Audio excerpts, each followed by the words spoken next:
सभी गुरुजनों को मेरा नमस्कार। एक निष्ठा 3.0 एक ट्रेनिंग आई हुई है और बहुत से टीचर्स के दिमाग में उसको लेके संशय बना हुआ है। एक लिस्ट जारी हुई है बीआरसी से और उस लिस्ट में कई शिक्षकों का नाम है और कई शिक्षकों का नाम नहीं है। तो उस संबंध में मैं एक क्लैरिफिकेशन ये करना चाहता हूँ आपको याद होगा जब पहले प्रारंभ में दीक्षा ऐप लॉन्च हुआ था तो उसको हमें लॉगिन करना था और उस समय क्लास का ऑप्शन मांगा जा रहा था।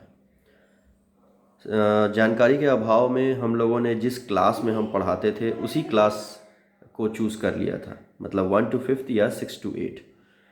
लेकिन वास्तव में हमें 1 to 5th ही चूज़ करना चाहिए था, क्योंकि जो भी टीचर्स बेसिक ग्रेड में हैं, चाहे वो नियोजित हो या नियमित हो, वे सभी 1 से लेकर 5 के शिक्षक माने जाते हैं। हमारे संकुल में केवल मोहन सर, जो कि फुल फेज हेडमास्टर हैं, और यूएमएस रामपुर के 2 शिक्षक अरुण कुमार राम और सलमा परवीन, जो कि टीटी पास करके 6 से लेके 8 में आए हैं डायरेक्ट। तो इन 3 लोगों को छोड़कर सारे के सारे शिक्षक बेसिक ग्रेड के हैं और सभी को ये 1 से लेके 5 के शिक्षक हैं और ये कोर्स करना है। इन 3 लोगों को नहीं करना, क्योंकि ये लोग ग्रेजुएट हैं और 6 से लेके 8 के विद्यालयों में है ये।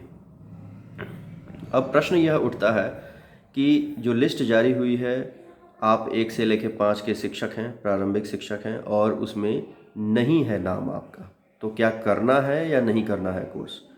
तो इसका जवाब यह है कि जिसका जिसका लिस्ट में नाम है उसको तो अनिवार्य रूप से करना है, क्योंकि उसके संबंध में ही उतना ही सरकार के पास पैसा है, उतने ही टीचरों को कराने के लिए।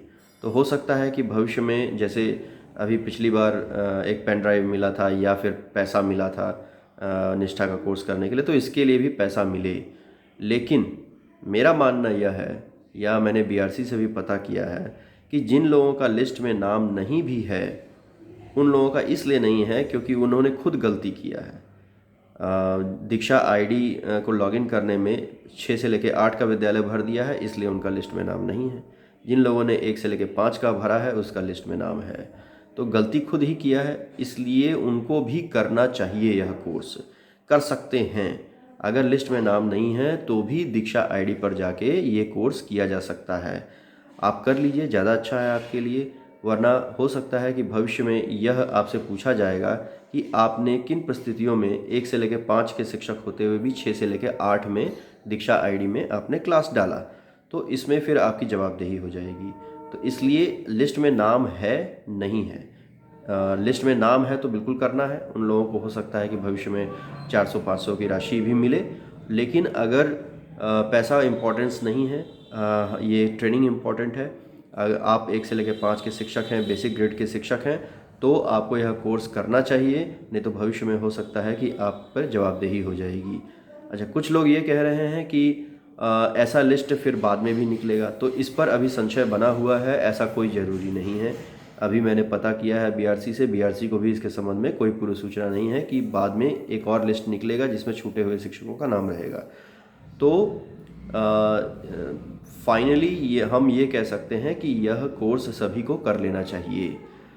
दूसरी बात, उस जो लिस्ट जारी हुई है उसमें नीचे लिखा हुआ है कि प्रत्येक शिक्षक को अपने नाम के आगे जो डेट अंकित किया गया है उस डेट पर बीआरसी जाना है और साथ में अपना लॉगिन आईडी और पासवर्ड लेके जाना है, ताकि वहाँ पर उनकी मदद की जा सके। वहाँ पर उनकी जो सूचना है दीक्षा आईडी के संबंध में वो अंकित की जा सके।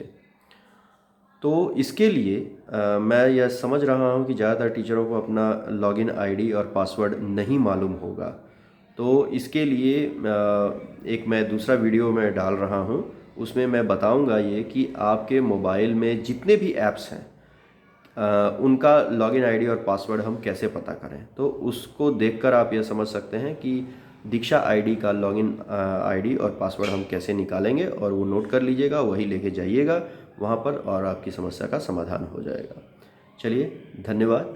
देखते रहिए मेरे वीडियोस।